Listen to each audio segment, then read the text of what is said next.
Hello and welcome back to Exploring with Ash and Jake. Today we're going to be talking about a brief history of transorbital lobotomies. If this sounds good, let's hop into it.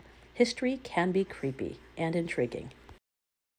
The transorbital lobotomy, also known as the ice pick lobotomy, is a surgical procedure that involves cutting the brain's frontal lobes by inserting an instrument through the eye socket. Psychiatrist Walter Freeman performed the first transorbital lobotomy in 1946 in his Washington, D.C. office, modifying a procedure he had previously developed with a neurosurgeon, James Watson, in 1936. Freeman believed that mental illness was caused by overactive emotions and that cutting the brain would remove those feelings. He promoted the procedure through the media, and by 1972, he had performed about 2,500 transorbital lobotomies in 23 states. What you're about to see in these next few clips are patients before and after they received the transorbital lobotomies. Freeman's patients were often diagnosed with schizophrenia, but the procedure was also for other disorders such as stomach ulcers, ulcerative colitis. He also performed lobotomies on patients who he thought might have obsessive compulsive disorder, and he considered the procedure as a potential therapy in care. Freeman and Watts allowed patients to remain awake, scary, during the procedure so they could monitor the effects of the cuts and the Novocaine used to numb the scalp and help with any pain. I don't know about you, but if I had to have a lobotomy, I definitely would not want to be awake during that because, if you're not completely numbed up, depending on your pain tolerance, you're sitting there feeling all of that. That is scary. However, the procedure was often performed without informed consent, and there was a lack of evidence to support it.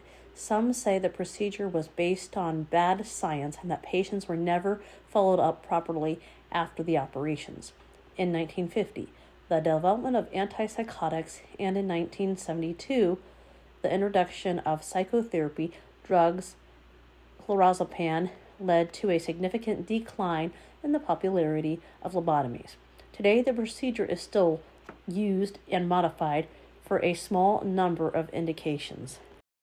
Another individual who received a lobotomy is Rosemary, President Kennedy's daughter.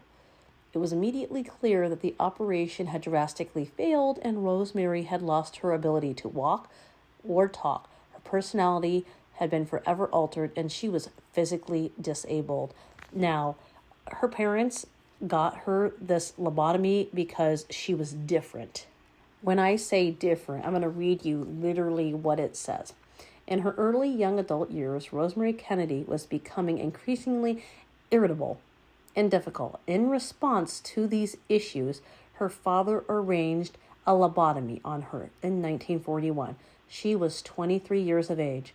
The procedure left her permanently impacted and rendered her unable to speak intelligibly or do anything for herself.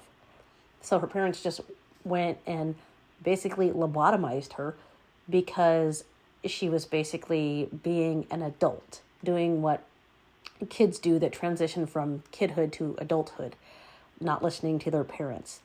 That is crazy to think that all these years ago, just because somebody didn't listen to you or they were acted or seemed a little different, you literally could alter their whole life by giving them a lobotomy.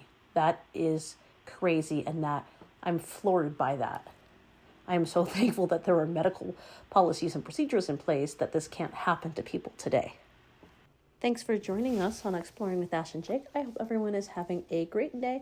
Until next time, stay weird, keep exploring, and be fabulous. Much love, y'all. Until next time, bye-bye.